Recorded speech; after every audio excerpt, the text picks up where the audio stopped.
All right, it's been a hot minute since I did a action programming tutorial video. There's a few reasons for that. One is I just got into a point where I got very busy. I have a lot of other hobbies that I'm interested in, and just some of those other hobbies took my focus for a while. And the other thing was, I've reached a point in the series of videos where I have an idea of where I want to go next, but some of the things that would make that interesting to view involve some work that I'm really not crazy about doing. So, like for instance, one of the things I'd like to do is demonstrate scrolling, or to carry that dog park game a little further by putting a background screen. So I'd like to be able to scroll the park screen and draw a park screen, but that involves redefining a bunch of characters and building a screen that I can scroll. And to be honest, I just haven't had the incentive or interest to do the grunt work part of it, of actually building a screen. And I've sort of thought about uh, doing writing a program that lets me draw screens in action.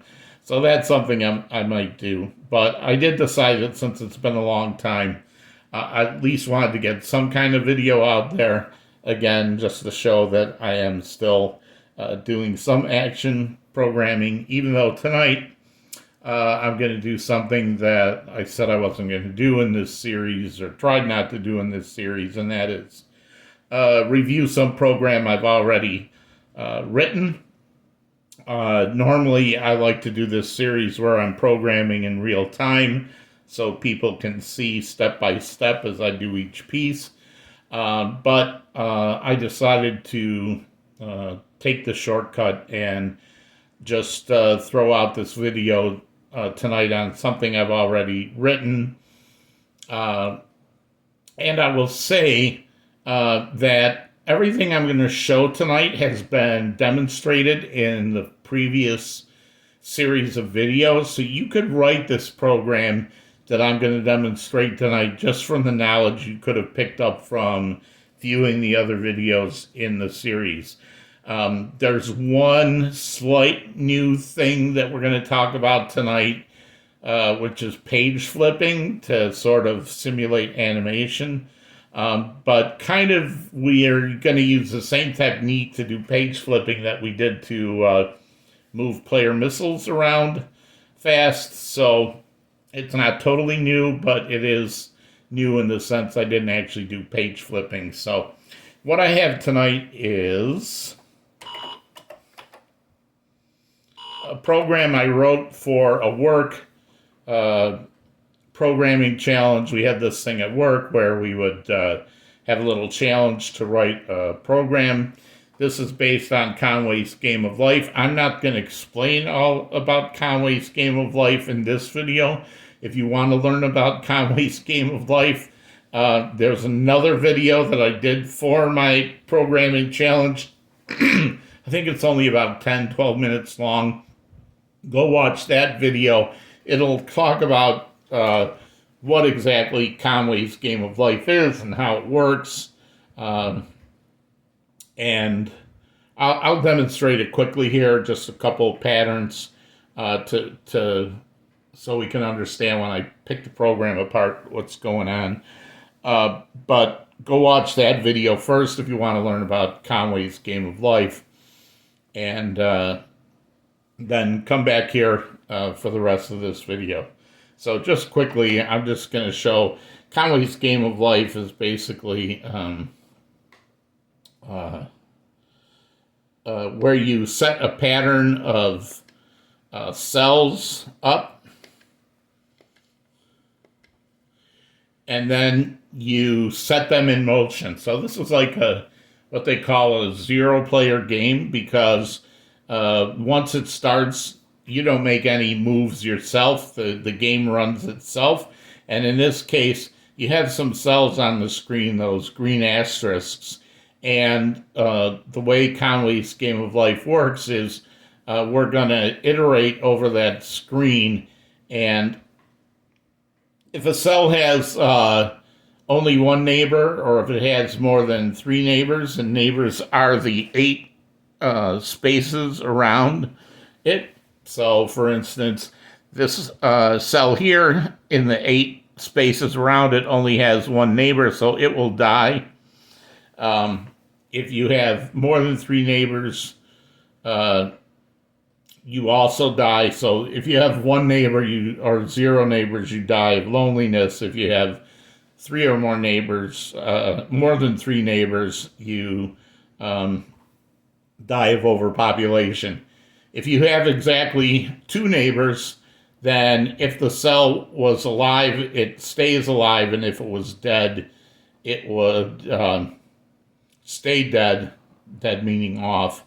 And then if you have exactly 3 neighbors, so like this cell has exactly 3 neighbors, 1, 2, 3, it stays alive if it's alive, and if it's blank, it comes alive. So a blank cell with exactly 3 neighbors will come alive. So this is the pattern. I'm just going to start this. This is called a glider pattern. It looks like it's moving, but it's actually iterating over the rules of the game, which is if it has the different number of neighbors, which cells come alive, which cells stay, and which cells die. And another pattern I'll just do quickly.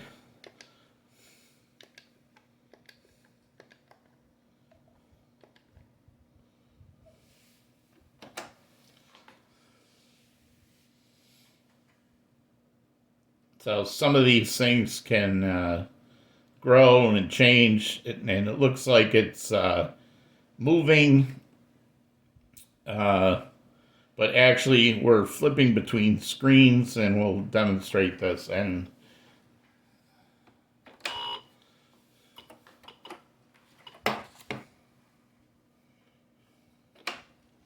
okay, Conway's Game of Life. This is the main procedure. It's super simple. I've tried to say in the past, your main procedure should be very simple. So this one only has 3 procedures in it. Title screen, which draws the title screen. Seed field, that's when I am seeding the field by moving the joystick and dropping squares, or dropping asterisks. And life, which is when I press the start key and the game takes over. So the title screen, seed the field, life. So if I do this again. So this is the title screen. It just waits there until I press option. This is seed field. I can move this cursor around. Pressing the joystick will drop an asterisk.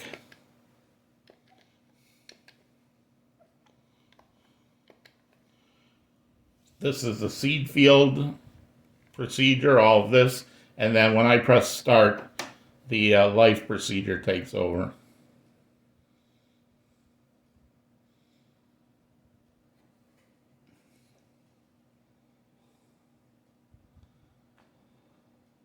Some of these patterns will die out, some will go forever.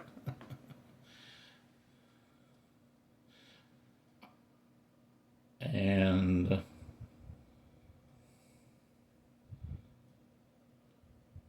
well, this could be going all night, so we're gonna stop it there.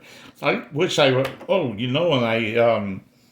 when I watch this video back, I'm gonna get that pattern. That looks like an interesting pattern. So, so let's look at the 3 things that we've got. So, title screen. This is stuff we've all seen in previous videos. I'm going to use Graphics 2 for the main screen. That's with Graphics 2 text here and the Graphics 0 text in the text window below. I am using a DLI here. and that's just to be able to put the text in the bottom of the screen in a different color. And it also changes the character set base address. So I'll talk about that in a second. So I set up the graphics 2 screen. I set up my display list interrupt. That's a previous video. Set color 2 to black. Cursor inhibit, left margin. What I'm doing here is I wanted to use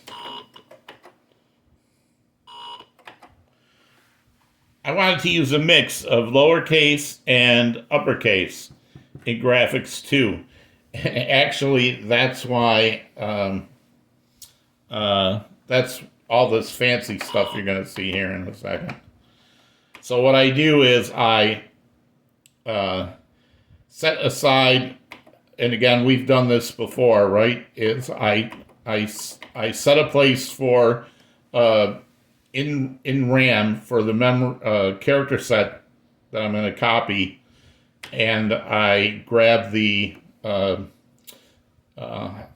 high bits of that address because that's what's going to go here, and then I set memtop so that my program won't overwrite my character set.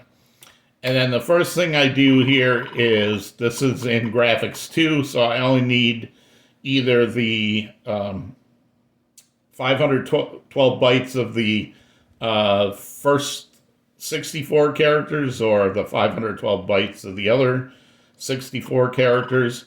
In this case, if I had E0 here, that would be the capital letters and the punctuation. But this E200, because I'm working in graphics 2 and I only have half the character set available, this takes the lowercase and the graphics characters and copies them down into my RAM memory set. And then what I do is, here I am wiping out the blank space in E200 is a heart. So I take the blank space out of the base character set and overwrite the first 8 bits here of this RAM set with blanks so that I get blanks instead of hearts in the background. And then I'm just copying 4 characters. And I'm copying a capital C into the place where the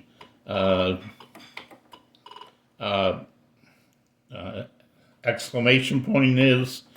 I'm copying the uppercase G into the space where the pound sign is, and the O and the L. So all this stuff is just so I can mix uppercase and lowercase on the same screen. That's all that is, and then it just waits until I press Option or set trigger to 0.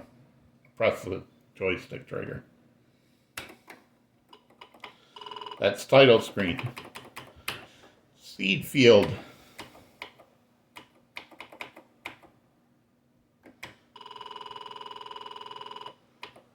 So I'm using graphics 1 with no text window.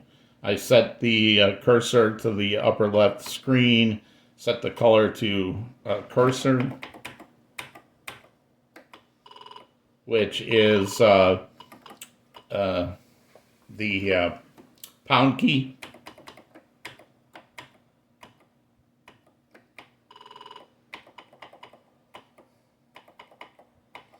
And then I plot the pound key in the corner there, and then I go into a loop.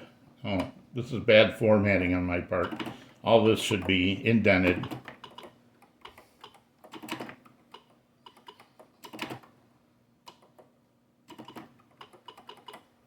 You get the idea. This all should be indented. So, again, this looks like the stuff I've done before. To move the dog on the screen in the other programs, I'm reading the value of stick 0, and this is a little different. Stick vertical, stick horizontal. I'll show this in a second, but basically if stick V is 2 and the Y value is greater than 0, then move up the screen. Otherwise, if the stick vertical is 1 and the less than 19, then I've got room to move down the screen. Same here, this is the horizontal, so I move it left or right within the 0 and 19.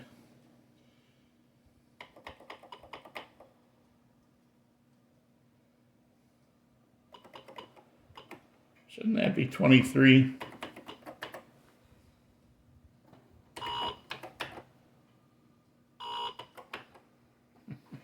I'll see some live programming anyway.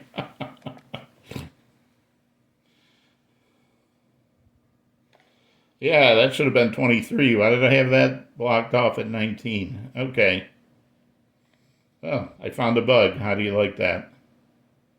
So.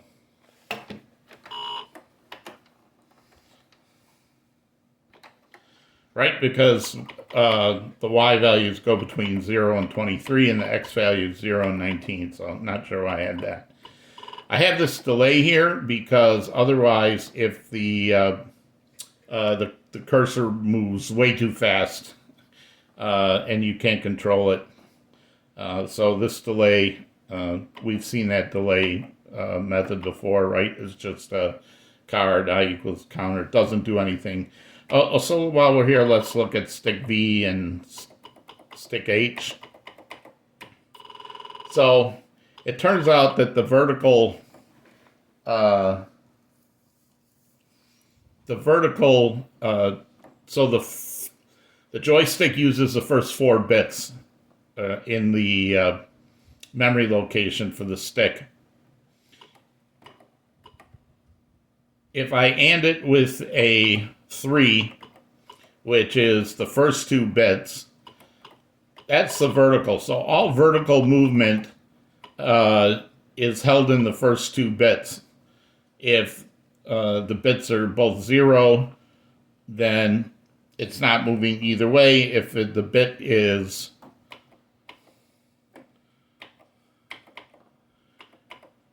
if the 2-bit is set, then you're pushing up on the stick, and if the 1-bit is set, then you're pulling down on the stick. Same thing horizontal. I'm basically taking, instead of ANDing this with 3 to get rid of the top 2 bits of the top 6 bits, right? This one I'm doing the same thing. I'm taking the 4 bits and I'm shifting them to the right. So this will get rid of bits 3 and 4 because I'm ANDing it with 3. And this will move those bits in bit 3 and 4 down to bit 1 and 2 and provide the same thing. It'll provide you with a 2 means you're pushing the joystick to the left, and a 1 means you're pushing the joystick to the right. So that's how those work. That's different than the one I used in the dog program. It's a little faster, but you have to know what the bits are.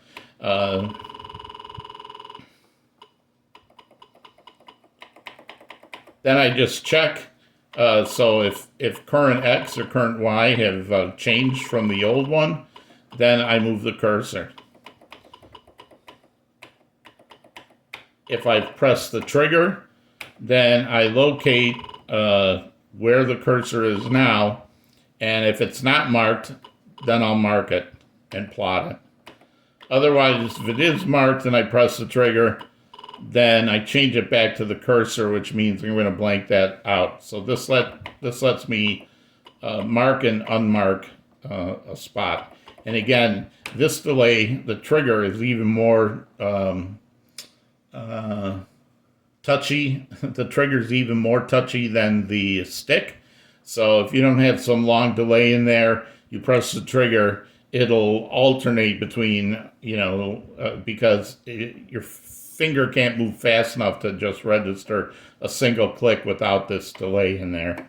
And move cursor just says, hey, if the old one was the mark, then erase it. If the current one is not the mark, then put the cursor there. So that's to move the cursor. So that's how you seed the field. And it just does that until I press start.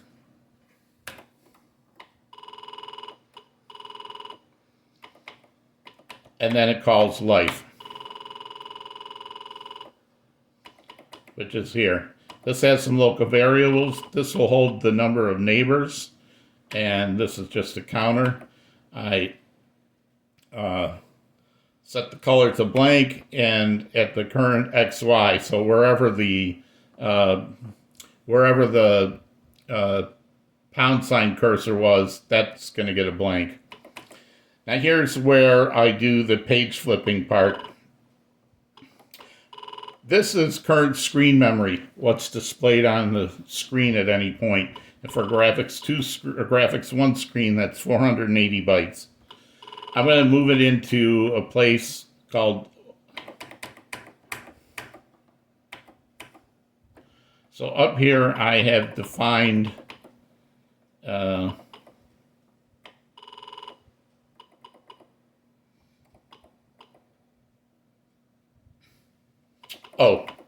some byte arrays. One to hold the old screen, which is actually the current screen, and then a byte array to hold the new screen. They're both 480 bytes. So what I do here is I copy what's in current screen memory into old screen, and I zero out the new screen. If the color was yellow, then it's going to be green. Otherwise, it's green and it'll turn to yellow. Then for every byte in the screen memory, I'm going to say what is, for each byte, I'm going to call this function that will return the number of neighbors that cell has. And this is the logic I just mentioned before. If the number of neighbors is 3, then whether it was blank or a cell, it will turn into a cell. If the neighbors are less than 2 or the neighbors are greater than 3, then no matter what it was, it's going to turn into a blank. If the so this covers if the neighbors are 3. This covers if the neighbors are less than 2 or greater than 3. So down here, this is what happens if the neighbors are exactly 2. And in that case, if it's a blank, then it stays a blank. Otherwise, it stays a color. So what I'm doing is copying. So let's look at neighbors here. Neighbors looks at old screen. It has the number of, I set this number to 0, and then basically I look at each of the memory locations relative to the cell. So since there's 20 bytes in every, so let's just look here, right? If there's 20 bytes in every graphics 1 screen, then this line above it is minus 20, and this cell below it is plus 20. This would be minus 21. This would be minus 19. This would be plus 19, 20, 21. This would be minus 1. This would be plus 1. So I get the location.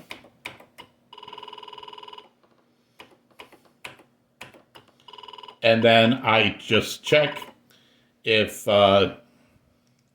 if the cell is not blank, I increment it.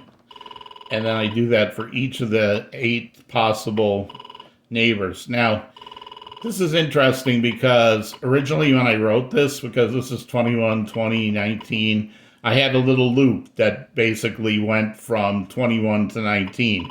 And down here I had a little loop that went from 21 to 19 the other way.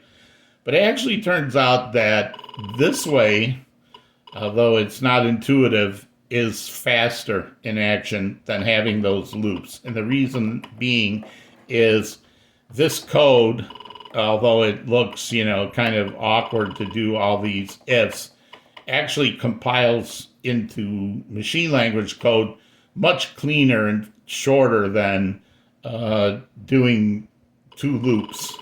So this looks awkward, but it's faster. So that's a trick for you there. Sometimes using loops is not, it's good from a logic standpoint, but from an efficiency standpoint, it's not as good. Now, if I had to check 500 memory locations, then I would definitely use a loop. But since I'm only checking 8 every time, and I know exactly where they are, this is actually the fastest way to do it in action. So after I've gotten the number of neighbors and I've changed the, so this neighbors is reading the old screen, and then life is saying, based on what was in the old screen, I'm populating the new screen. And then once the new screen is all filled up based on a new thing, I do the opposite of what I did before, and that is I take the new screen and I copy it back to the visible screen memory that you see. So again, whoops.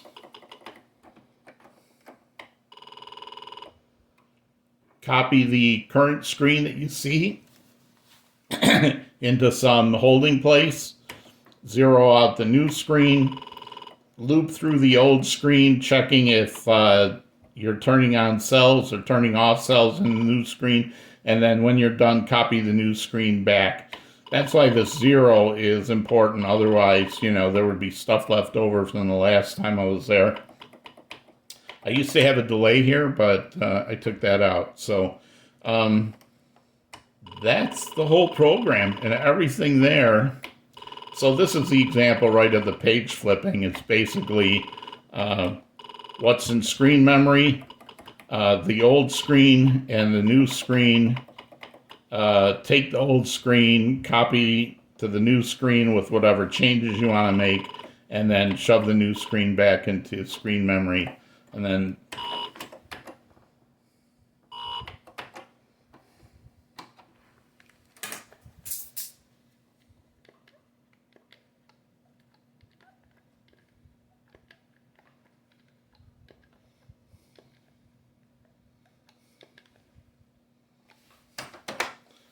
off you go. So this is actually doing all those things that I said. It copies the screen memory into the old screen. It runs that neighbor function on all 480 bytes, copies it into the new screen, and then writes the new screen back. So all that flipping that you see,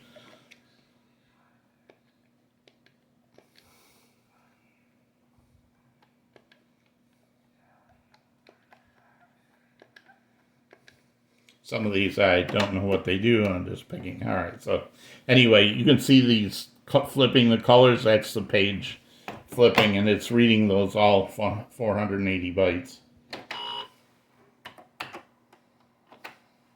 Let's see if there's anything else in here I didn't cover. Title screen, delay, stick, move the cursor, seed the field. Get column and row. I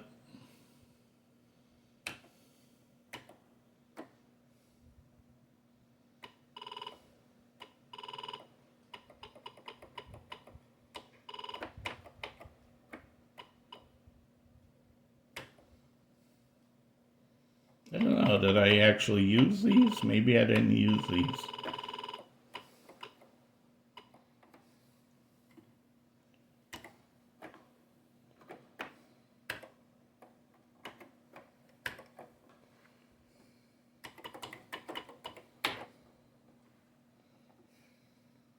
Is it case sensitive?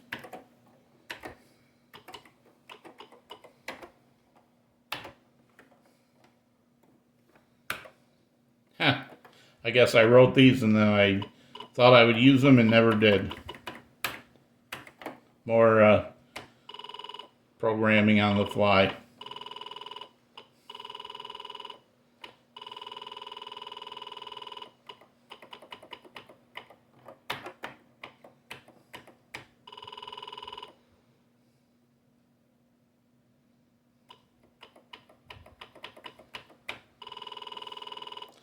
Looks like I don't use this either.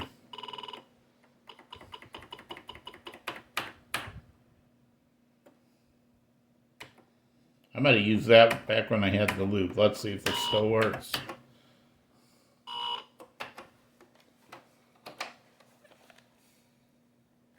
Oh, now I'm glad I did do a video about this because I need to clean this up.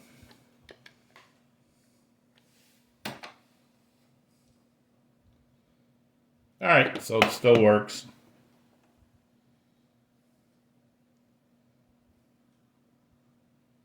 One thing I'll mention that I mentioned in the other video and haven't talked about here is I didn't do any kind of boundary checking here.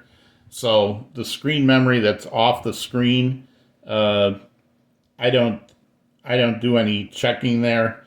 That could be improved. There's various ways you could bound the screen to a certain size, or you could treat it as an infinite screen and somehow maintain what's off the screen. I didn't do that, so it will act sort of weird if your patterns go over the boundaries. But for the sake of demonstrating this in action, that was it. All right, Conway's Game of Life in action. I will try to be back with another video at some point soon. Thank you. Bye.